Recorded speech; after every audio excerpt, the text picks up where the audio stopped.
மாவட்டம் சேத்தியாத்தோப்பு அருகே சாலையை சீரமைக்க கோரி பொதுமக்கள் நாற்று நடும் போராட்டத்தில் ஈடுபட்டனர்.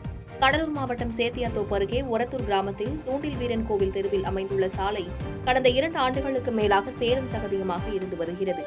இதனால் இப்பகுதி சாலையை கடக்க குடியிருப்பு மக்களும் பள்ளி கல்லூரிக்கு செல்லும் மாணவர்களும் பெரிதும் சிரமம் அடைந்து வந்தனர். மேலும் சாலையை சீரமைக்க கோரி மாவட்ட நிர்வாகத்தின் நெடுஞ்சாலைத்துறை உள்ளிட்ட பல அதிகாரிகளிடம் மனு கொடுத்தும் நடவடிக்கை இல்லை என வேதனையடைந்த குடியிருப்பு வாசிகள் சேரும் சகதியுமான கிராம சாலையில் 50க்கும் மேற்பட்டோர் ஒன்று திரண்டு நாற்று நடும் போராட்டத்தில் ஈடுபட்டனர்.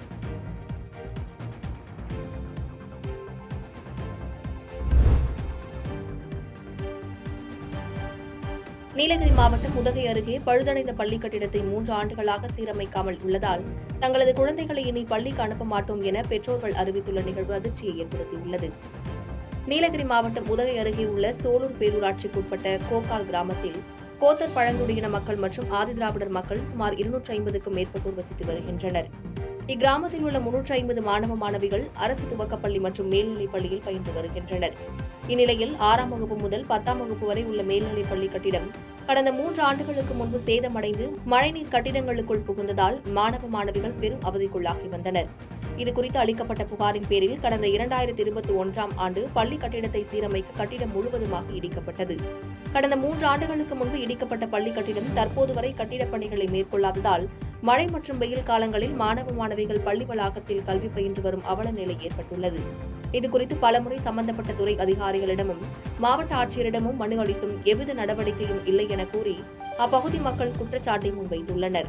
இந்நிலையில் காலாண்டு தேர்வு விடுமுறை முடிந்து பள்ளிகள் மீண்டும் திறக்கப்பட உள்ள நிலையில் கோக்கால் கிராமத்தில் மேல்நிலைப் பள்ளி கட்டிடம் கட்ட அடித்தளம் அமைக்கும் பணியை துவக்கும் வரை தங்களது பிள்ளைகளை பள்ளிகளுக்கு அனுப்பப் போவதில்லை என பெற்றோர்கள் தெரிவித்துள்ளனர்.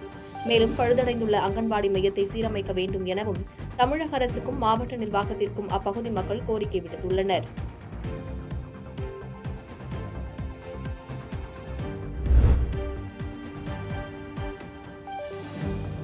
அமெரிக்கா செல்லும் முதல்வர் கள்ளக்குறிச்சிக்கு செல்லாதது ஏன் என நெல்லையில் முன்னாள் அமைச்சர் RB உதயகுமார் கேள்வி எழுப்பி பேசியுள்ளார்.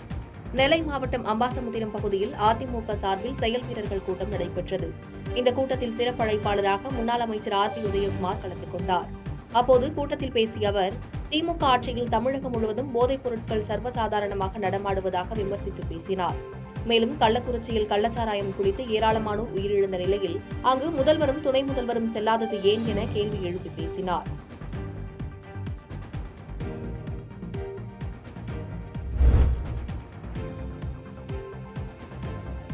கடின வேலை பார்ப்பதாக கூறி 9 மாதமாக தலைமறைவாக இருந்த வங்கதேச நாட்டை சேர்ந்த 3 பேர் கைது செய்யப்பட்டுள்ளது அப்பகுதியில் பரபரப்பை ஏற்படுத்தியுள்ளது. நாமக்கல் மாவட்ட டவுன் காவல் நிலைய எல்லையில் வங்கதேச நாட்டை சேர்ந்த 4 பேரை போலீசார் பிடித்துள்ளனர். அதில் பிடிப்பட்டவர்களிடம் ஒருவரிடம் மட்டுமே முறையாக பாஸ்போர்ட் விசா இருந்துள்ளது. பாஸ்போர்ட் உள்ள நபரை தீவிர விசாரணைக்கு பின் வங்கதேசத்துக்கு அனுப்பி வைத்துள்ளனர். மேலும் 3 பேரையும் புழல் சிறையில் அடைத்துள்ளனர். இது தொடர்பாக தீவிரவாதிகளை கண்டறியும் மற்றும் தடுத்து நிறுத்தும் பிரிவினர் தேசிய புலனாய்வு முகமை 3 பேரிடமும் கடந்த 9 மாதங்களாக நாமக்கல்லில் என்ன செய்தார்கள், இவர்களை அழைத்து வந்தது யார், தீவிரவாத கும்பலுடன் ஏதும் தொடர்பில் உள்ளார்களா என்று விசாரணை மேற்கொண்டு வருகின்றனர்.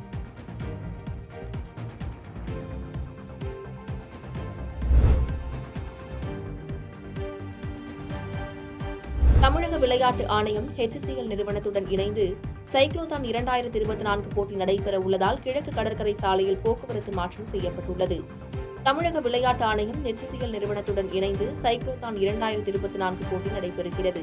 இந்த போட்டியானது கிழக்கு கடற்கரை சாலை காணத்தூர் ரெட்டிக்குப்பம் முதல் மாமல்லபுரம் அடுத்த பூஞ்சேரி வரை நடைபெற உள்ளதால் வாகனங்கள் இயக்க தடை விதிப்பதாகவும் பேருந்துகள் அக்கரை வழியாக சோழிங்கநல்லூர் பூஞ்சேரி வழியாக சென்று கிழக்கு கடற்கரை சாலையை தொடரலாம் எனவும் மாவட்ட நிர்வாகம் சார்பில் தெரிவிக்கப்பட்டுள்ளது.